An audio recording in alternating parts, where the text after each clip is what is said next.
Bom, galera, aqui quem fala é o Tarcísio e logicamente vocês já viram o título. Então vamos falar aqui de 10 dicas para o RPG solo, ou melhor, 10 dicas essenciais para o RPG solo.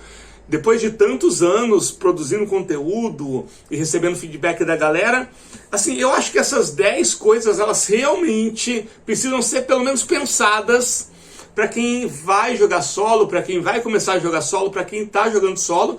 E antes que alguém pergunte, sim, esse vídeo foi totalmente inspirado no quadro do Me, Myself and I, que é o principal canal de RPG solo lá fora, e ele tem um vídeo que chama 9 dicas para o RPG solo. Só que as minhas dicas, elas isso daqui não é uma transcrição literal de cada dica. Algumas eu peguei porque eu realmente concordava, outras que já não achava tão importante, embora todas as dicas que ele deu foi bem interessante.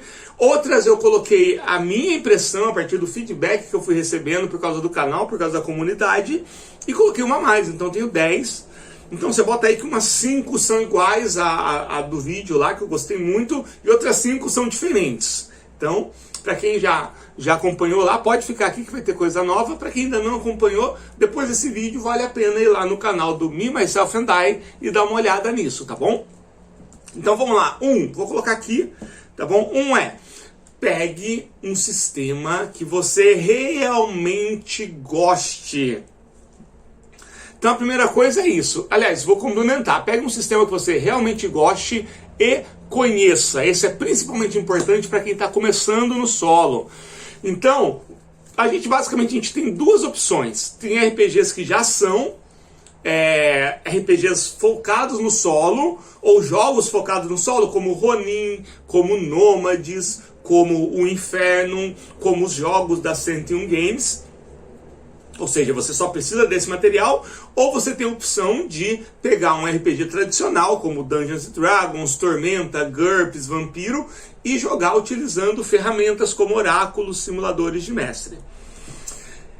Em ambos os casos, gente, realmente pega algo que você gosta, tá bom? Então, se vai acoplar outras ferramentas, pega um RPG que você conheça. Primeiro, por que você gosta? Gente, se você não gosta de temática oriental, de cultura japonesa, cara, a chance de você achar enfadonho o Ronin é grande. Ao passo que se você gosta, a chance de você achar fantástico é muito grande. Então, assim, não tem por que se forçar.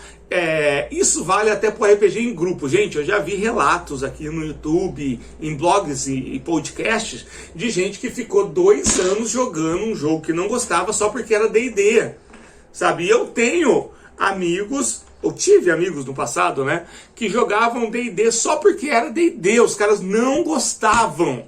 E ficava insistindo 1, 2, 3 anos com experiências horrorosas, toda a sessão, ou quase todas as sessões, porque era D&D. Eu vou jogar com o Mythic, porque é o Mythic, eu não conheço, mas todo mundo joga com o Mythic, eu vou jogar. Não. E principalmente se você vai acoplar, evita aprender o RPG solo, as técnicas de RPG solo, oráculo, ao mesmo tempo em que você está aprendendo o sistema de regras de um RPG. Não conheço RPG solo, então peguei o Mythic para aprender. Não conheço o Savage Worlds, mas vou pegar o Savage Worlds. Gente, você vai duplicar a quantidade de trabalho, a quantidade de pesquisa, a quantidade de leitura que você vai fazer. E todo mundo sabe que você não vai ter tempo de fazer isso. Então, cara, não começa já a escrever o seu atestado de desistência logo no começo. Tá acostumado com Might Blade? Pega o Might Blade, aí vai aprender o solo. Ou então já conheço o solo, aí sim vou pegar um novo. Sabe, não se sobrecarregue nesse começo e não se force a jogar algo dentro de um tema que você não goste, ou com um sistema de regras que você não gosta. Eu não gosto de coisa muito simulacionista, com detalhes e tudo. Então não pegue um sistema que é simulacionista, cheio de detalhes. Eu não gosto de coisa muito narrativista, então não pegue um sistema narrativista. Né? Por exemplo, você quer pegar e você pega o Push do César, que é um sistema hiper mega narrativista, e você gosta de regras mais detalhadas, mais simulacionistas. Então, eu vejo muita gente fazendo isso, então não é legal. Vamos para dica 2, essa eu acho importantíssima, eu vejo muita gente fazendo isso. não estou falando que é errado, mas eu acompanho, gente. Quando eu vejo alguém fazer alguma queixa, alguma pergunta, eu sempre acompanho o desenvolvimento. A pessoa postou isso, eu sempre fico de olho no que ela vai postar nas semanas seguintes. E esse é um caso típico. Então a segunda dica é essa, ó. Não espere o método ideal. Gente, eu vejo muito isso. Gente que está há 1 ano, 2 anos, 3 anos falando que queria um método para simular NPC. Aí a pessoa some. Aí aparece 3 meses, queria um método para simular NPC. Queria um método para balancear a aventura. Queria um método que abrisse um buraco negro e mandasse as coisas para o passado 27 segundos. Gente, tem gente que quer uma coisa tão específica que ela nunca joga. Ela fica esperando o método ideal. E não existe, nunca vai aparecer o método ideal. Da mesma forma que não existe sistema ideal, aquele sistema de RPG, estou falando em grupo, que vai cobrir tudo que seja possível, e o dia que existir isso vai ser um porre, porque vai ser um livro desse tamanho.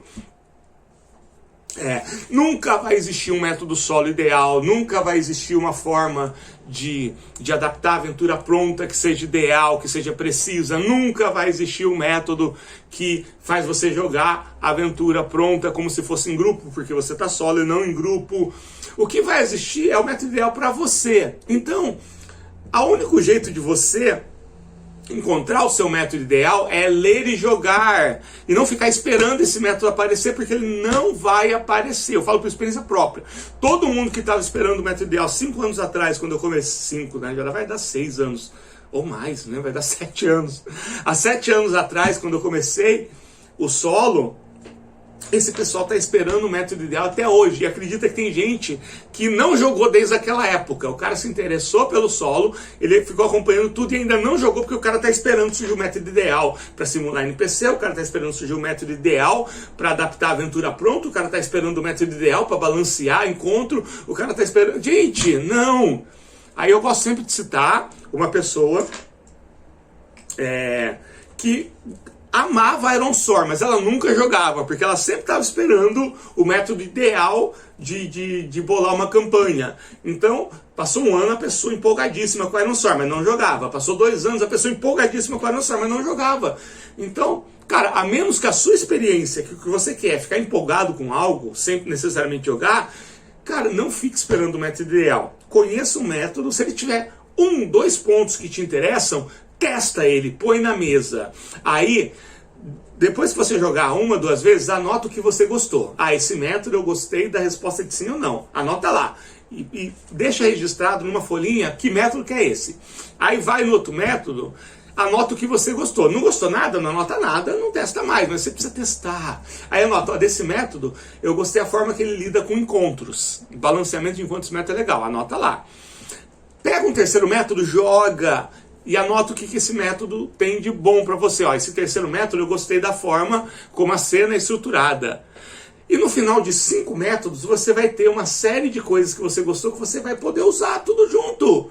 Então, o único jeito de existir um método ideal é você montar o método ideal a partir de tudo que você gostar. É impossível, gente. São pessoas diferentes, com expectativas diferentes. A chance de alguém aparecer apresentando exatamente aquilo que você quer, assim, letra por letra, regra por regra, vai ser muito pequena. Isso acontece? Acontece. Tem gente que conhece Fate e fala, isso é tudo que eu sempre quis no RPG.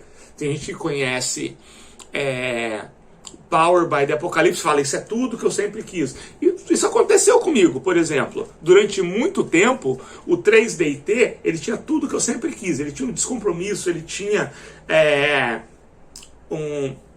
ele não ligava para um monte de coisa que eu também não ligo. Só que depois de um certo tempo também não era mais, eu mudei.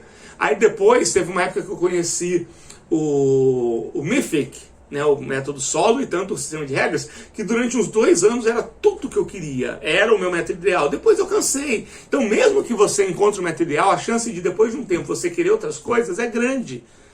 Então não fique esperando, porque se você for ficar esperando o método ideal, você nunca vai jogar. Isso serve tanto pro RPG solo, quanto pro RPG em grupo. E não fica 2 anos jogando Dungeons & Dragons só porque é Dungeons & Dragons. Agora eu percebi que voltou a acontecer isso. Como Dungeons & Dragons explodiu no mundo por causa de Stranger Things, por causa do Vox Machina, do desenho lá do Critical Role, por causa do trailer do novo filme que vai sair o ano que vem, Dungeons & Dragons explodiu. E eu noto que tem muita gente que está jogando Dungeons & Dragons sem necessariamente achar um sistema bom. Porque a galera gosta de estar no hype, o pessoal gosta de se sentir incluído num grupo. Eu não sei o que acontece, né? Eu nunca jogaria um sistema só porque está no hype, assim. Eu gostaria de conhecer o que está no hype, e se eu gostasse eu jogo, se eu não gostar eu não gosto. E é isso. Então vamos para a dica 3. Não use todo o material do mundo. Isso é uma coisa, gente, isso tem a ver com muita coisa. Primeiro, né, evita tentar usar tudo ao mesmo tempo. Isso é uma das dicas que estava lá no Trevor. Que nem eu tenho aqui, nessa pasta, eu tenho aqui o meu... Esse é o meu kit do RPG Solo. Aqui tem todas as tabelas, né? E tem várias tabelas de dungeon, tem várias tabelas de exploração de ermos, tem tabelas de NPCs, tem tabelas de geração de trama.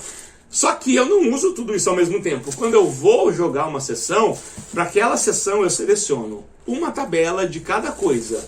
Uma tabela de geração de cidades. Agora tem gente que separa 5 dungeon crawl, 5 geradores de masmorra e coloca os 5.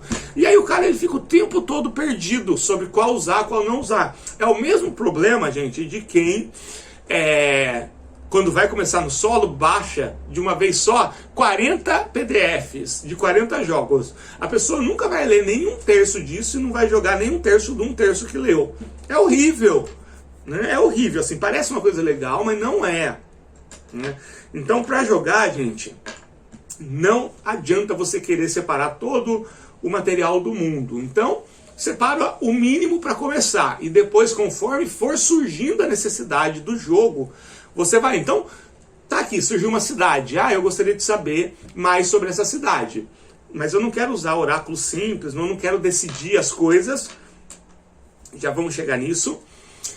Aí você fala, o que eu preciso? Aí você vai atrás disso, tá bom? E evita, gente, esse é o que eu sempre falo, já fiz vídeo falando sobre isso, evita ser colecionador de PDF. A menos que você goste, que o seu prazer seja colecionar PDF, porque a minha experiência diz que o colecionador de PDF, de maneira geral, existem exceções, logicamente, mas de maneira geral, é alguém que joga muito pouco ou simplesmente não joga. Isso tanto em solo quanto em grupo. Regra número 4, talvez a principal. Direcione a aventura para o que você gosta. Gente, nem tudo no RPG Solo precisa ser tabela aleatória, coisa randômica, oráculo dando a resposta. Tem gente que fala, comecei a jogar uma campanha, no começo estava legal, depois a campanha foi para uns assuntos que eu não gostava. Porque você deixou, né? Porque você ficava usando oráculo, você não precisa usar oráculo o tempo todo. Por exemplo, ontem eu estava fazendo um gameplay e eu botei na cabeça que eu queria ter homens lagarto na história. Então teve uma hora que caiu lá que ia ter um encontro e logo em seguida tinha uma tabela que era 6 colunas, 6 linhas, então 36 encontros diferentes e um era o homem lagarto. Eu falei, não, vai ser homem lagarto e acabou. Por quê? Porque eu quero ter homem lagarto. Se você quer uma aventura de cidade, não rola numa tabela para ver onde que começa a aventura, já coloca numa cidade. Se você quer exploração de dungeon, já começa na dungeon. Se você quer viagem espacial, não começa numa reunião do governo para decidir se vai ter guerra ou não. Começa já numa nave espacial. A gente tem a capacidade de direcionar. E é interessante como a gente acha super natural, quando a gente está mestrando, que a gente decida arbitrariamente cada fato que vai acontecer na aventura. Muita gente decide, muita gente prepara aventuras em que cada fato está lá, ele deixa uma margem, logicamente com improviso e tudo, mas a maioria está decidido e acha isso normal. E no solo a pessoa ela acha que ela está roubando se ela decidir um elemento. Um elemento. Tem gente que acha que tem tudo ser tabela aleatória. Não, né? E uma outra opção é realmente não usar tabelas aleatórias e transformar tudo e usar tudo perguntas de sim ou não, introduzindo os elementos que você quer. Né? Aparece um gigante no meio da estrada, por quê? Porque eu quero uma história com gigantes, sim ou não? Caiu sim, pronto, coloquei um gigante, que era uma coisa que eu queria. Se caísse não, eu ia pensar em um outro elemento que eu gostaria que aparecesse, ia perguntar e ia fazendo esse funil dentro do que eu interesso. Quando você usa tabela aleatória para tudo, gente, a chance de você gostar de todos os resultados é muito pequena. E aí, se você não, em certos momentos, você tomar o rumo da aventura e direcionar, gente, não tem a ver com ter vantagens, não tem a ver com favorecimento. É simplesmente introduzir elementos que despertem o seu interesse. Esses elementos podem ser coisas extremamente desfavoráveis para o seu personagem. Por exemplo, eu adoro colocar Beholder, eu adoro colocar dragão, eu adoro colocar uma civilização alienígena do mal hiper mega avançada, e tudo isso em nenhum momento vai favorecer meu personagem, muito pelo contrário, né? Então, dica número 5, essa é importante. Anote se quiser e do jeito que quiser. Gente, muita gente acha que a RPG solo você tem que escrever. Nossa, eu não sei de onde que surgiu esse conceito. Não tem que escrever. Quando você joga em grupo, enquanto jogador, você fica escrevendo tudo. O mestre disse que a taverna estava suja e fria. Você não escreve. Você precisa... E depois você ia lembrar? Ia. A mesma coisa no solo, né? Alguma forma de registro ajuda a você manter as coisas, né? A lembrar de certas coisas. É necessário? Não. A minha primeira aventura de RPG solo foi com o Mífica, que eu jogava no ônibus. E para vocês terem uma ideia, eu não construí nem a ficha do personagem. Estava tudo na minha cabeça. E eu lembro dessa aventura até hoje, em detalhes. E ela foi há 7 anos atrás, né? Não fiz registro nenhum. Então essa história, tem que escrever, tem que fazer registro bonitinho, tem que escrever na forma romanceada, tem que escrever a rolagem. Gente, isso não é necessário. Tá bom? E eu confesso que até eu tenho uma parte de culpa nisso, porque quando eu comecei, né, eu criei um blog onde eu colocava principalmente gameplays e eu colocava até a rolagem de dados. Mas na verdade, gente, eu fiz aquilo e não faço mais, porque já está lá, que é porque eu queria que tivesse um registro físico de como era a minha sessão, para a pessoa se basear. Eu não estava falando que aquilo é o método, que tem que ser daquele jeito. Eu colocava a rolagem para a pessoa ver a rolagem e saber como eu interpretei aquilo. Era a fins pedagógicos. A mesma coisa aqui no canal. Os gameplays que eu faço, principalmente, são para mostrar como é o meu processo. Por isso que eu deixo as pausas, porque eu quero que a pessoa ela veja quanto tempo eu demorei para sair com uma solução para aquilo que o oráculo me disse. Às vezes eu fico pensando no que o meu personagem vai fazer e fica aquele silêncio no vídeo, porque eu quero que a pessoa saiba que isso acontece. Porque aí ia ficar bonito pra caramba fazer corte em tudo, e eu não respiro, não tem pausa na fala, e o vídeo diminui 10 minutos de duração e fica aquela coisa youtubesca, né? Perfeita, que todo mundo curte, sendo que não é o processo real, né? A maioria das minhas sessões eu não registro nada, eu só tenho a ficha de personagem e vou fazendo. Perdeu ponto de perícia, legal, diminuo aqui. Perdeu ponto de resistência, diminui ali. Eu faço o registro na ficha, o resto eu lembro, ou eu tento lembrar a maioria. Esse lance de lembrar da sessão que passou e não lembrar de tudo, e às vezes até lembrar de forma diferente, faz parte do processo, faz parte do jogo. É que nem a vida. Quanta coisa eu vou lembrar da minha vida e eu não lembro em detalhes. Ou eu lembro detalhes que na verdade não necessariamente foi. Ou você encontra alguma pessoa que viveu aquela mesma experiência que você na vida e cada uma lembra de coisas diferentes, né? Uma pessoa, a Fernanda estava lá. E outra pessoa fala, não, a Fernanda não estava lá. E aí, a Fernanda estava lá ou não? Não sei. Talvez nem a Fernanda esteja para ser perguntada, né? Então fica aquilo. Um exemplo clássico, a minha campanha do Vampiros do Espaço Sideral. Eu só tenho a ficha dos personagens, todo o resto eu estou gravando o registro, nem é para mostrar para a galera. Eu estou muito feliz que tem umas 40 pessoas que estão acompanhando, mas o principal é para eu ter o registro. Então quando eu fico em dúvida, eu vou lá e assisto o vídeo, é para isso.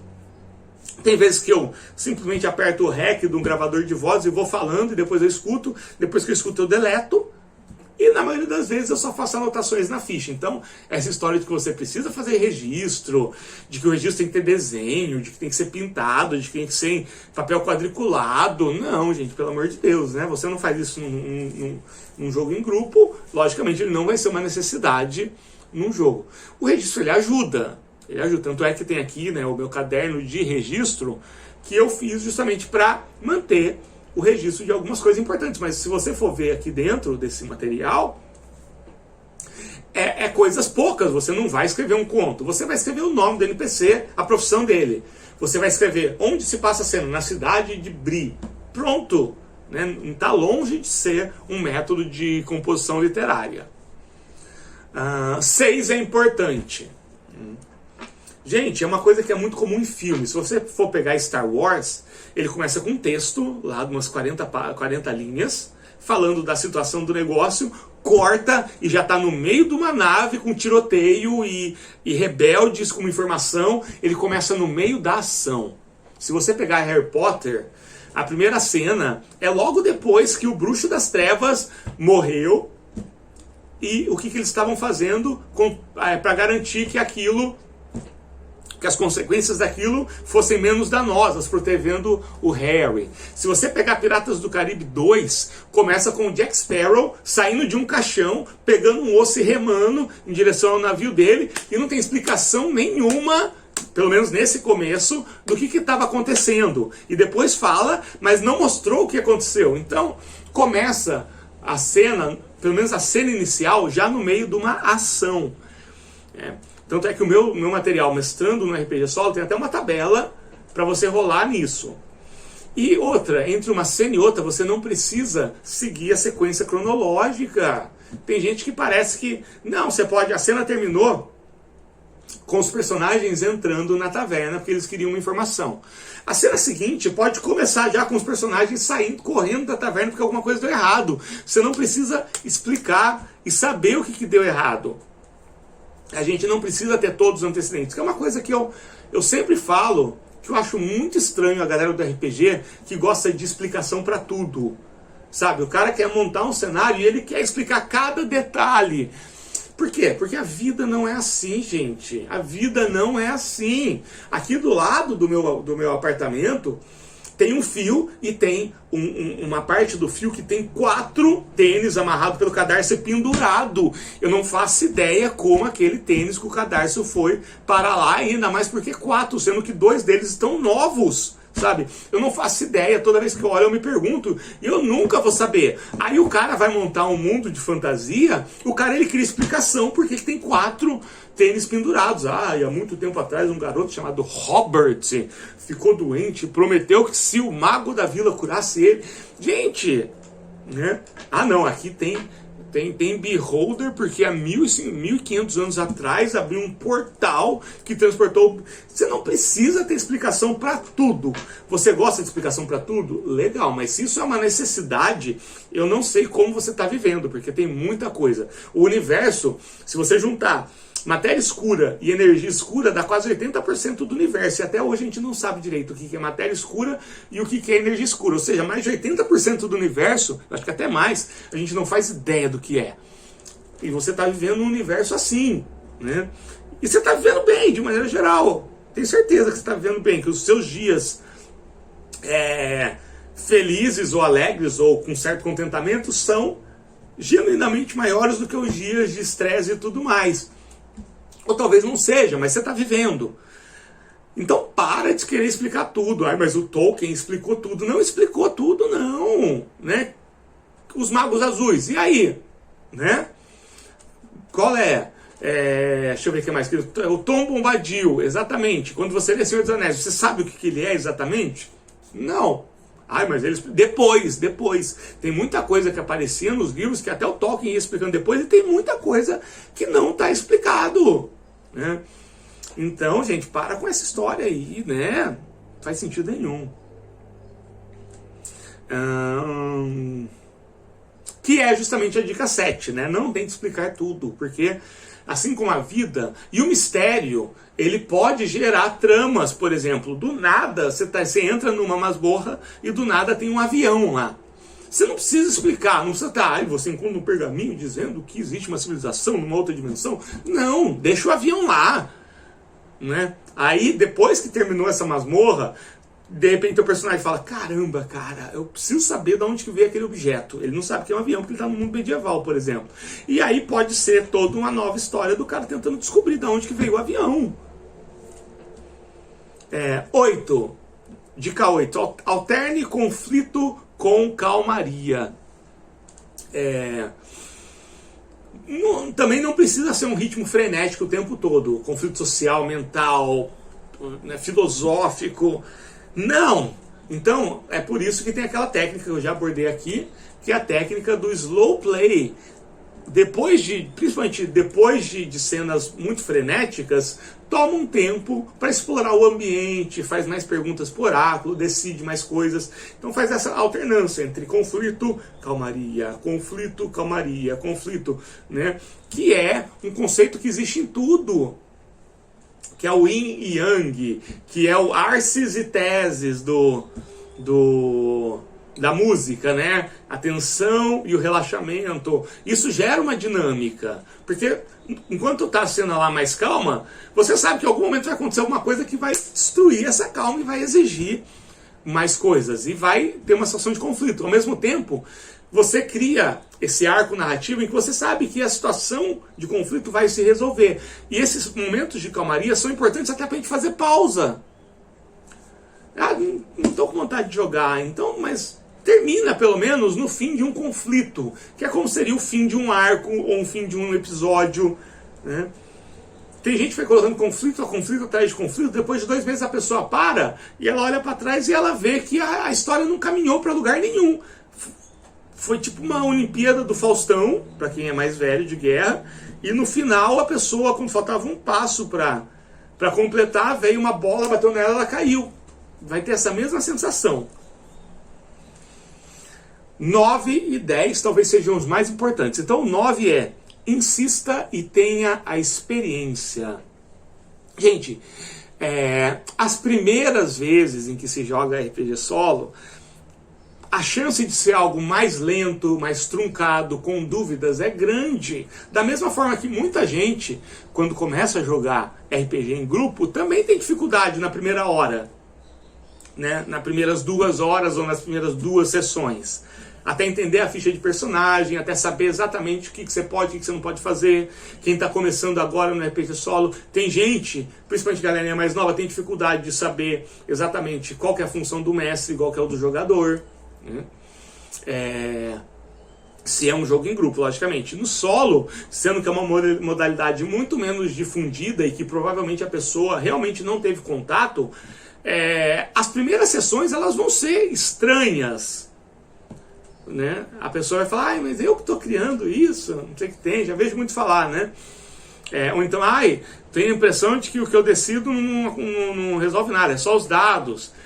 Cara, você tem que se dar a experiência. Então, insista, né? Jogou uma vez, foi meio estranho, joga uma segunda, joga uma terceira. E com o mesmo sistema, sabe? Eu sempre falo, tente jogar pelo menos cada sistema, cada oráculo, cada simulador de mestre, pelo menos 3 vezes. Um para conhecer, um outro para ter uma opinião sobre, e um terceiro para confirmar aquela sua opinião. Então, para conhecer, vou jogar com o Mythic. Aí o primeiro vai ser uma coisa meio truncada, você vai conhecer, quando eu precisar rolar essa tabela aqui, quando eu precisar começar a cena é essa. Então a primeira serve para isso, para conhecer. A segunda, você já vai saber pelo menos onde está cada coisa, então já vai fluir melhor. E aí você vai falando, gostei disso, isso daqui é muito lento. Isso daqui parece que eu estou escrevendo um livro e não que eu estou jogando RPG. E aí você vai ter várias opiniões. E na terceira você joga para confirmar se é isso mesmo. Será que eu vou sentir a mesma coisa? Então, para minha opinião, quem não passa por essas 3 etapas dentro de um sistema, nunca vai saber se é isso mesmo.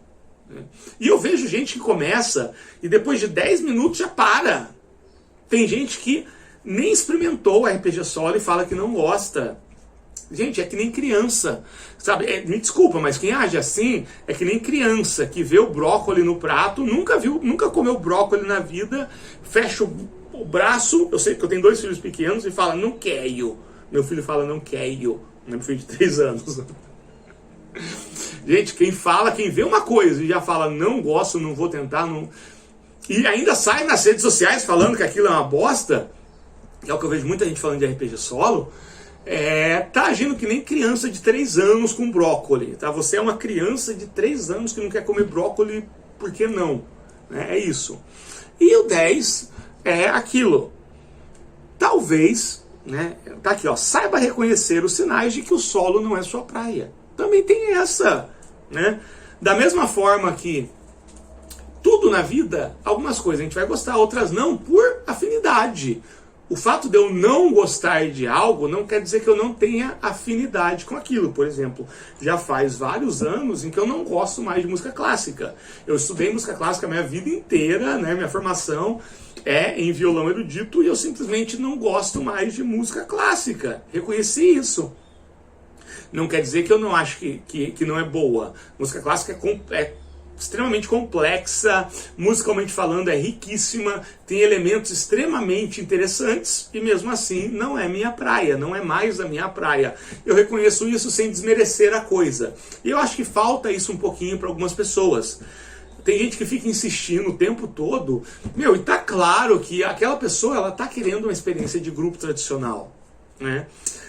Muito claro. Então, hoje em dia tem tanta ferramenta, gente. Eu sou antissocial, eu sou autista e eu consigo ter vários grupos. Não é possível que você, se você tiver, logicamente, condições de ter uma boa internet, não tem por que não ter essa experiência em grupo. Então, eu vejo muita gente buscando no solo a experiência em grupo. E o solo não vai te dar isso, tá bom? Ele não vai te dar, ele vai te dar uma outra experiência que talvez algumas pessoas vão achar tão ricas quanto a experiência em grupo, ou mais ricas quanto a experiência em grupo, que é o meu caso.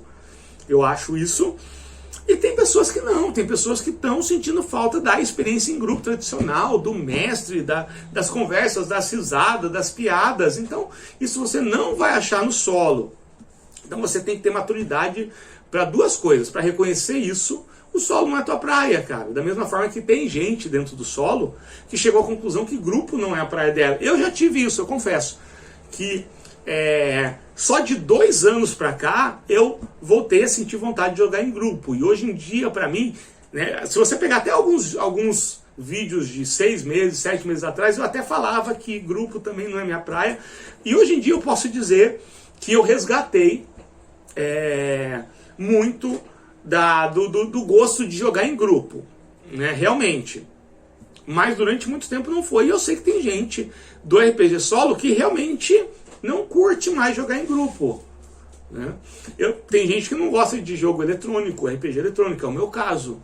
Eu vejo esses jogos de mundo aberto aí, estilo Dark Souls, esse novo aí que eu nunca lembro, Elden Ring, sei lá como é que é o nome do negócio. Eu acho fantástico os gráficos, acho muito legal a história, mas eu tenho zero vontade de jogar isso. E eu sei que se eu for jogar, como eu já tentei, depois de 1 minuto eu jogo o controle. É ruim? Claro que não. É pra mim? Não é. Então tem que ter essa maturidade e também de saber reconhecer que não é a sua praia. E o fato de você não gostar do RPG solo não quer dizer que o RPG solo não funciona, não quer dizer que o RPG solo não existe, né? Então, é isso, galera. Então, fica aí essas 10 dicas. Talvez levante algumas questões interessantes, talvez não.